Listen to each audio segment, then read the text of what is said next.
परशुराम का जीवन है पावन पर्वत वेद पुराणा।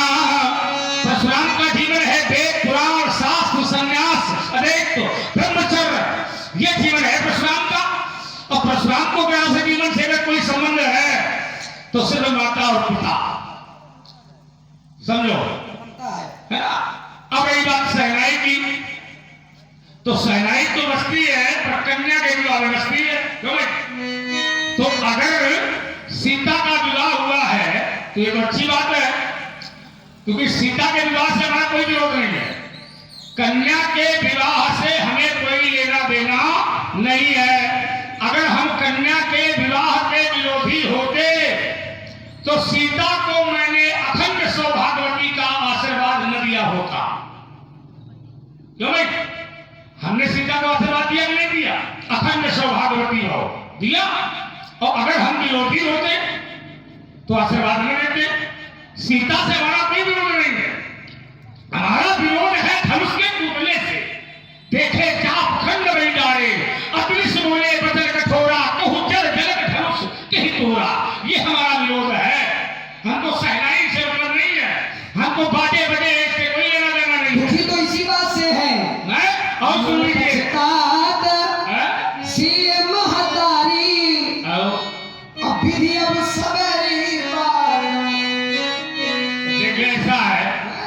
सीता की संहिता, देखो सीता की मातारी यदि पछता रही है तो ये उसका निध कर्म है कहीं न कहीं। आपके आने से, हमारे आने से नहीं है। हमारे पछतात सीय महतारी सुन लो, अर्थात सुनैना के हृदय में ऐसे विचार उत्पन्न क्यों हो रहे हैं, उसका कारण समझो। क्या कारण है? क्योंकि जिसने धनुष को तोड़ा है वो है सुनैना का दामाद। हाँ। बात समझिए पहले, सुनैना का दामाद माने जनक का दामाद, ठीक? और सीता का वो पति है, और परशुराम का है दुश्मन। तो विचार ये करिए कि परशुराम का दुश्मन है सुनैना का दामाद। अब परशुराम के स्वभाव को देख करके सीता की माता ये सोच रही है कि अबे अबे तो भाई अर्थात मौत का विरोध। धनुष तोड़ने वाले को आप नहीं मार सकते। मन पछता दिया है, मन पछता तो मन पछता देखो है। अब कह रहा सीता को ये आप कहें कि हम धनुष तोड़ने वाले को मारेंगे ना, नहीं मार सकते आप। कोई भी हमसे कहते हैं मैंने कहा होगा धनुष तोड़ने वाले को मारूंगा, तो ये क्या दुश्मन? मैंने कहा नहीं, मैंने ये कहा नहीं कि मैं धनुष तोड़ने वाले को मारूंगा। मैंने कहा है सो बिल कहा ये बिहाई समाजा, हल्का महात्मा ने समझाओ है। सो बिल कहा ये बिहाई समाजा, सहज भाव संसोरी को मोरा हाँ। शास्त्र भाव के समान का शत्रु मान रहे हैं। ठीक। तो जो दंड आपके शास्त्र भाव को दिया था, हाँ। वही दंड आप धनुष तोड़ने वाले को देंगे। बहुत सुंदर। देंगे तो ये मारने बहुत सुंदर। क्या है? ये कोई आवश्यक नहीं है। दंडाधिकारी दंड तब देता है जब अपराधी का अपराध प्रमाणित होता है। क्यों भाई? तो ये कहां से प्रमाणित हो रहा है कि धनुष तोड़ने वाला अपराध सुनो किया? ना, सुनो ना, न्याय दंड संहिता अपराध पहले नियुक्त कर देती है। यह अपराध करने पर यह दंड मिलेगा, क्यों होता ही नहीं होता? यह अपराध करने पर ऐसा दंड मिलेगा। अब अपराधी वह अपराध करे तो न्यायाधीश उस अपराध को प्रमाणित करते हुए उसे दंड देता। हमने तो यह जाना है पंडित जी, देखिए तो मेरी दृष्टि में हमने जाना है कि कर्म प्रधान विश्व करी राखा, अचोट से करिए तो कस फल चाखा, कबहू की करी करू नानर देही, कबहू की करी कर रानर देही। अभी थोड़ी देर बिनु हेतु सने की। तुमने ये चौपाई पढ़ी है, कर्म प्रधान विश्वकारी राखा, जो जैसे करिए तो तस फल चाखा। तो ये अपने पिताजी से पूछो। अभी थोड़ी देर तुमने पढ़ा था, का उनको सुख दुख कर दाता और और नित्य कृत कर्म भोग सब दाता। ये सुन ले जो कर्म जैसा अरे सुन ले उसको करिया। वैसा फल मिलेगा। ए बेईमान, सुन ले पहले, सुन ले। मारूंगा भाषा तो नानी याद आ जाए। करिया लगाना तो करिया है तो करिया रहेगा। और इसी क्रम में हमारे भाई विनय कुमार जी शर्मा रामलीला मैदान नवाबगंज आपकी ओर से भी 51 पुष्पोत्तराएं भार्गव परशुराम जी महाराज और लक्ष्मण जी के सुंदर इस वक्तव्य पर प्रदत्त हैं। बहुत बहुत धन्यवाद, बहुत बहुत स्वागत। कहता है करिया न करना, 1000 मुंह वाला है तू, और तू करिया नहीं तो क्या लाल है? 1000 मुंह वाला तुम समझ रहे हो, है ना? 1000 मुंह वाला बहुत सुंदर, और करिया नहीं तो कैसा है? गोरा करिया करिया। तू समझदार नहीं है लेकिन लोग तो समझदार हैं। और चलिए व्यास जी, अरे रुक जा, तू क्या बताएगा? अवतार बताएगा तो फंस जाएगा ज्यादा, रगड़ दूंगा। आजा, पहले सुनो। कर्म प्रधान विश्व करी जाथा, जो दस करे तो 10 फल चाखा। इसका चिंतन करना, ये कोई आवश्यक नहीं है कि तुम कर्म करोगे तो तुम ही फल भोगोगे ना। कभी कभी करते हम हैं, भोगते कोई नहीं। कौन भोगता है? मुखिया मुख सो चाहिए, खान पान को एक। जैसे राजा हरिश्चंद्र, तुम्हारे वंश में राजा हुआ, उसका नाम था हरिश्चंद्र, उसकी पत्नी का नाम था तारा, उसके पुत्र का नाम था रोहित। क्यों भाई, लोगों ने सुना भी होगा, है ना? और वरुण देवता की तपस्या की थी हरिश्चंद्र ने पुत्र प्राप्त करने के लिए, समझो। लेकिन राजा हरिश्चंद्र ने वचन दिया था वरुण देवता को कि यदि मुझे पुत्र प्राप्त हो जाएगा तो प्रथम पुत्र की बलि में तुम्हारे यहां दूंगा। लेकिन वो अपने वचन को हार गया, उसने वरुण देवता को दिया गया वचन हार गया। उसका परिणाम हरिश्चंद्र को भोगना पड़ा, और हरिश्चंद्र तो भोगता ही है, पर उसकी पत्नी तारा को भी भोगना पड़ा, और उसके पुत्र रोहित को भी भोगना पड़ा। समझो। अच्छा भाई, तुमने क्या बोली थी? काहू न को सुख दुख कर दाता है, और नित्य कृत कर्म भोग सब। कभी कभी ऐसा होता है कि हम करते हैं, पिताजी करते हैं, लेकिन लड़का भोगते हैं। क्यों भाई? कर्म पिताजी करते हैं, जैसे तुम्हारे पिताजी ने किया, और पिताजी स्वयं कह रहे तुम्हारे मानस में प्रमाण है। और करे अपराध और पाव फल भोग, अस विचित्र भगवंत गति को जग जान ही जोग। परमात्मा की गति समझिए नहीं जान सकता महाराज। और करे अपराध, तुम्हारे पिताजी ने कहा कि अपराध मैंने किया, अपराध तो मैंने किया। और क्या अपराध किया था? तुम्हारे पिता ने एक बाण मारा था जिसका नाम था शब्दभेदी। बहुत सुंदर, तैयारी से हो तो। तुम्हारे पक्ष में बोल रहे, इसके लिए साधुआ, इसको तुम झूठी नाखी न देखना।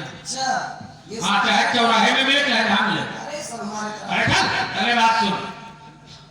तो हाँ, और क्या?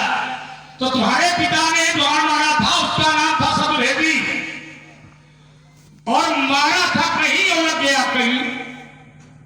क्योंकि बाण का एक नियम होता है कि जहां से आवाज आती है वहीं वो जाकर के लगता है। शब्दभेदी नाम है ना उसका, शब्द प्रवाह करता है। तो श्रवण कुमार को जल भर रहे थे, क्यों भाई? नदी में जल भर रहे थे, और तुम्हारे पिताजी ने रात के समय बाण मारा था। तो ये सोच के मारा था कि कोई पशु जल पी रहा है, तो आवाज आ रही थी घर के अंदर से। आसमन्ना, तू हमें मिल जाएगा? बता बढ़िया। शिकार खेलने गए थे, हिरन था, है? लेकिन वो सोच रहे थे कि ये हिरन नहीं है, कोई हाथी है, क्योंकि आकार जो था वो हाथी के जैसा था। तो विचार करना, तो उन्होंने बाण मारा, तो बाण लगना चाहिए जल के खड़े में, स्तंभ में लगना चाहिए, लेकिन वो लग गया जाकर श्रवण कुमार की छाती में।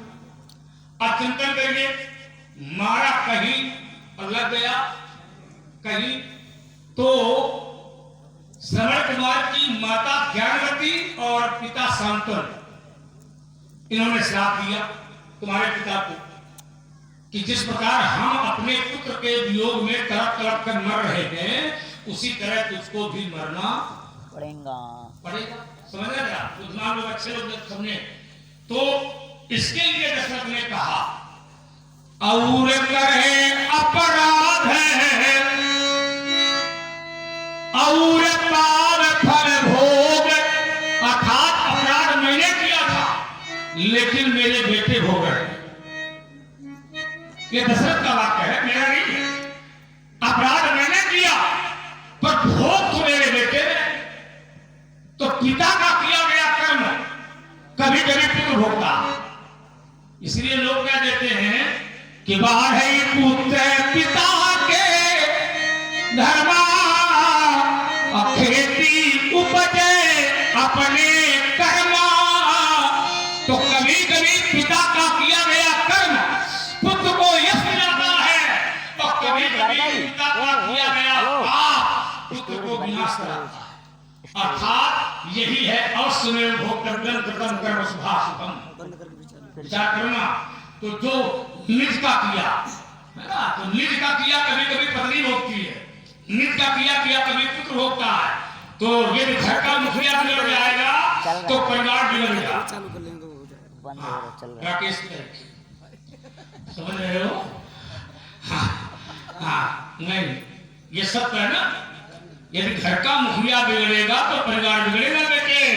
यदि देश का राजा बिगड़ेगा तो प्रजा को बिगड़ने में देर नहीं लगेगी। जैसे राजा भान प्रताप है ना, तो भान प्रताप राजा बिगड़ गया और देश का राजा था वो महान नायक, क्यों? और देखो बिगड़ गया। और कैसे बिगड़ा जासी बताओ। परसन लागी जब ही महिपाला, परसन लागी जब ही महिपाला, तो भाई आकाश वाली ते ही काला। आकाशवाणी भाई विप्रवृंदी उठी उठी कह जाऊं, है बड़ी हानि अन्न जन खाऊं। ये किसने किया? किसने किया? आकाशवाणी किसने किया? जो कपटी उनके साथ था। कौन था वो? और जब बताया तो अभी आपने कौन? कालक काल देव काल केतु भी आपने बताया तो काल केतु। अब जब अपराध किया इसमें विप्रो ने विचार नहीं किया श्राप देने में, तो आकाशवाणी फिर हुई विप्रभु श्राप विचार न दीन्हा, विप्रभु श्राप विचार न दीन्हा, और नहीं अपराध भूप कछु कीन्हा, नहीं अपराध भूप कछु कीन्हा। अब देखिए उसके कर्म कैसे थे। जिन्हें प्रति देही विविध विधि दाना, जिन्हें प्रति देही विविध विधि दाना, सुन की शास्त्र वर वेद पुराना, सुन की शास्त्र वर वेद पुराना। एक छोटा सा शब्द इसमें देता, बहुत वेद पढ़े, बहुत शास्त्र पढ़े, बहुत यज्ञ करे, बहुत भंडारा करावे। हम कहते हैं 100 यज्ञ करे, 100 भंडारा करावे, 100 बार वो कथा सुने, लेकिन यदि एक बार वो पाप करता है तो किया गया वो 100 धर्म वो बिल्कुल बराबर हो जाता है। आप समझिए, आप बहुत सम्मानित हैं, आपने अपने जीवन काल में बहुत सम्मान कमाया है, लेकिन एक बार अगर तुम्हारा अपमान हो गया तो पूरे जीवन का कमाया हुआ सम्मान एक बार में। आप समझिए, काजल की कोठरी में कितना भी देखो देखो अब हमारे पक्ष में बोल रहा है, सीख कह रहा है काजल की कोठरी में कितनों भी सयान हो जाए पर एक सीख लानी है, 16 लानी है, 16 लानी है। अर्थात काजल की कोठरी में प्रवेश क्यों करते हो? जब तुमको मालूम है कि काजल का स्वभाव ही है अपना प्रभाव दिखाना। भाई काजल है, उसको तुम एक हथेली में ले और दूसरी हथेली से छुओ, तो वो काजल इस हथेली को छोड़ेगा, तुम्हारे इसमें भी लगी। तो बस यही तो व्यक्ति को समझना है। ये देखो कह रहा है समझना, व्यक्ति को क्या समझना? भगवंत गति को जग जाने को। वो देखा नहीं, तो ये अस विचित्र भगवंत का अभी तुमने पढ़ा था कि विप्रव श्राप विचार नदीना नहीं अपराध भूप कछु दीना। इसमें भी चिंतन करो, अच्छे बच्चे हो। दिया गया श्राप और दिया गया वरदान, हाँ, दिया गया श्राप और दिया गया वरदान, ये कभी मिथ्या नहीं होता, ये अटल सत्य है ना। श्राप चाहे देवी दे, चाहे देवता दे, चाहे तपस्या करने वाला ब्राह्मण दे, बात समझो। लेकिन श्राप श्राप है और उस श्राप को उसे अंगीकार माने भोगना पड़ेगा, क्योंकि श्राप दिया गया था। ओ निशाचर जाहि नृपो मूढ़ सहित परिवार। अब विचार करो, जितने ब्राह्मण वहां भोजन कर रहे हैं, 1 लाख रोज ब्राह्मण भोजन कराता था वो, नित्य नूतन माने नए, रोज 1 लाख ब्राह्मणों को भोजन कराता था, रोज भंडारा कर रहा था। अब जब ब्राह्मण बैठ के भोजन करने के लिए बैठे तो उसमें मांस का भोजन आया, समझो क्योंकि रसोई मांस की बनी थी, भाई रसोई घुसो मासू, तो मांस, हाँ, मृगों का मांस, गाय का मांस सब मिला हुआ था। तो अब कोई निमंत्रण कर दे किसी ब्राह्मण, तपस्या करने वाले को बुलावे, इतना बुरा बोलोगे तभी बंद होगा। पूरा जो देखन में चला, जमा देना बहुत सुंदर। नहीं बेटे अभी नहीं, अभी तो